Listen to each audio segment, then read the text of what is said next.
Est-ce que vous pouvez nous dire en quelques mots quelles sont les exigences clés de ce règlement en termes d'étiquetage alimentaire? Alors en quelques mots, le règlement INCO effectivement va gérer tout ce qui est information sur les denrées alimentaires, toutes les denrées alimentaires. Il va y avoir des mentions qui ne sont pas gérées par INCO, mais toutes les denrées alimentaires sont concernées par le règlement. Aujourd'hui, la plupart des mentions obligatoires vont s'appliquer aux denrées alimentaires pré-emballées, c'est-à-dire celles qui vont être emballées avant la présentation à la vente, dans un emballage qui va être modifié si on veut ouvrir le produit.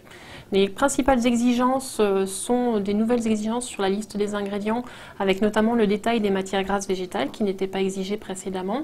On a des nouvelles exigences sur la mise en œuvre de l'étiquetage de l'origine des produits et des ingrédients primaires de ce produit. Et puis toute la mise en œuvre de la déclaration nutritionnelle qui est un gros morceau, on va dire, pour la plupart des entreprises. Sinon, on retrouve toutes les mentions obligatoires qui étaient déjà présentes dans les textes précédents. Est-ce que toutes les entreprises agroalimentaires sont concernées? Alors, toutes les entreprises agroalimentaires sont concernées aujourd'hui. Celles qui vont être le plus directement concernées sont celles qui font des produits préemballés directement destinés aux consommateurs.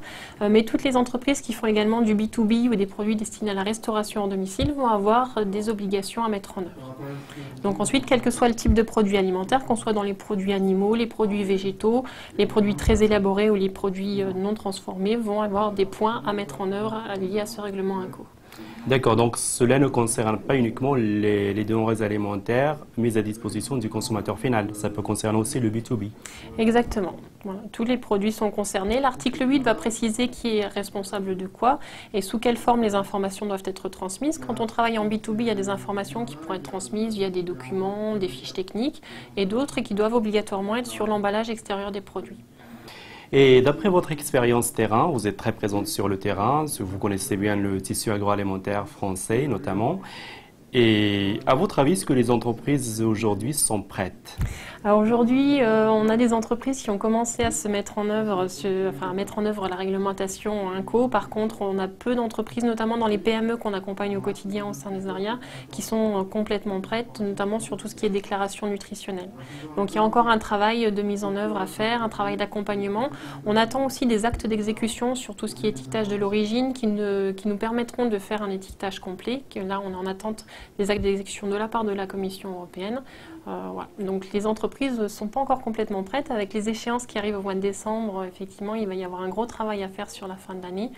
Mais les gens commencent à prendre la mesure, à s'informer, à venir à des réunions d'information qui vont leur permettre de mettre en œuvre tous ces éléments pour les délais qui sont exigés par la réglementation.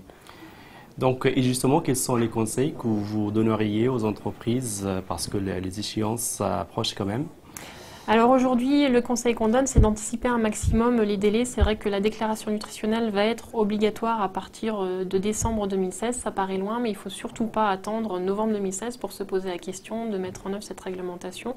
Il faut anticiper un maximum, planifier notamment par exemple les analyses afin de répartir le coût qu'elles représentent sur les années qui viennent.